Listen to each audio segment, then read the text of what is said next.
chiều nay không có anh, ai sẽ đưa em về? Trời sắp đổ cơn mưa, sao em còn đứng mãi không nói một lời? Có phải em giận anh, có phải em giận anh? Nếu ngày mai ra cách nhau, anh trở nên u sầu. Trời sắp đổ mưa ngâu, đôi ta đành sang dối.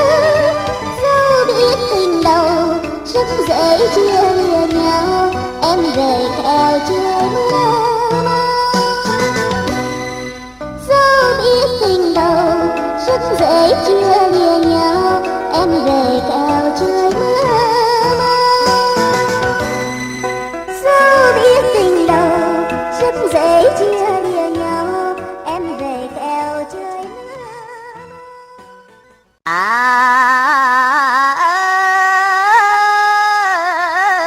Tháng 7 mưa ngâu giọt sầu rơi đa địch. Em ơi đó là lệ sầu của chàng lưu ai chức gặp nhau mừng tuổi rơi xuống dài sông ngân. Đôi mình tâm lệ mưa xa chức ngưu tương hiệp tình ta tương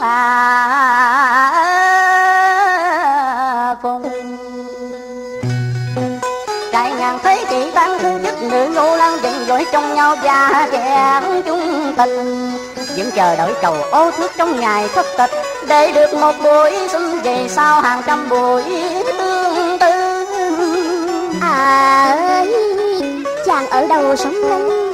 Con nàng ở tuổi sông ngân. Tương tư rồi sống muôn trùng. Mưa ngâu đổ xuống trần cho đôi mình tâm mát.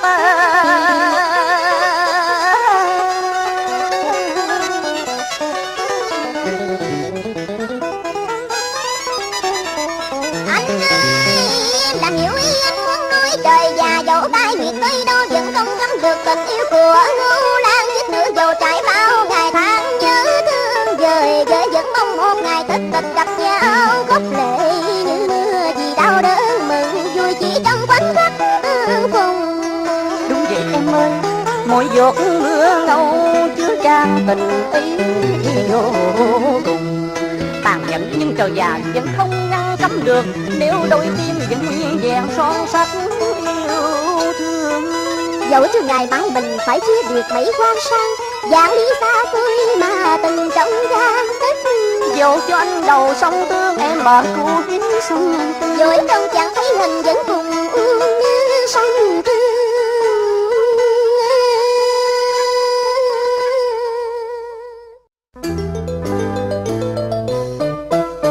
Yêu nhau từ đâu nào mấy mùa trăng lên cao, chia tha mối duyên đầu để tình tôi ta bên nhau.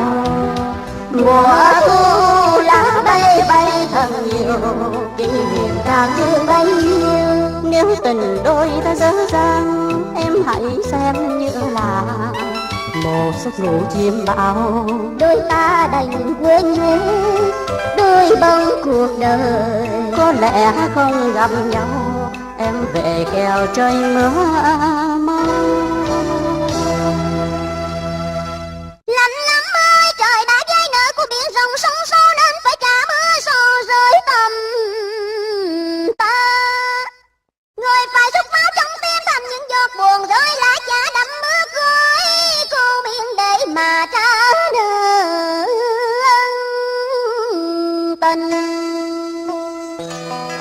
Đêm những giọt mưa gieo để nghe mong đời đang đứt thật sẽ mình.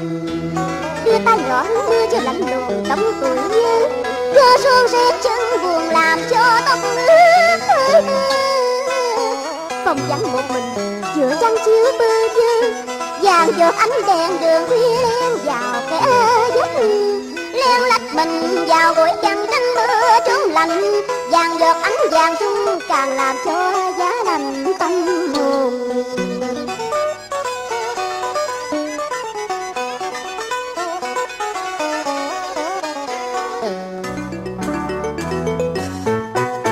Yêu nhau từ độ nào mấy mùa trăng lên cao, tiếng ta mối duyên đầu để tình đôi ta bền lâu.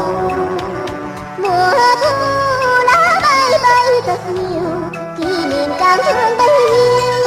Nếu mai đây mỗi đứa một phương đêm mưa sầu thao thức đốt nhớ đung mong cho cao ngọn lửa thương sầu. Mưa gieo những giọt lệ ngâu, ta là ngư chức hiểu cầu sông ngân. Đôi ta kẻ sợ người tầng hơi mưa thấm lạnh mây tầng quang sang.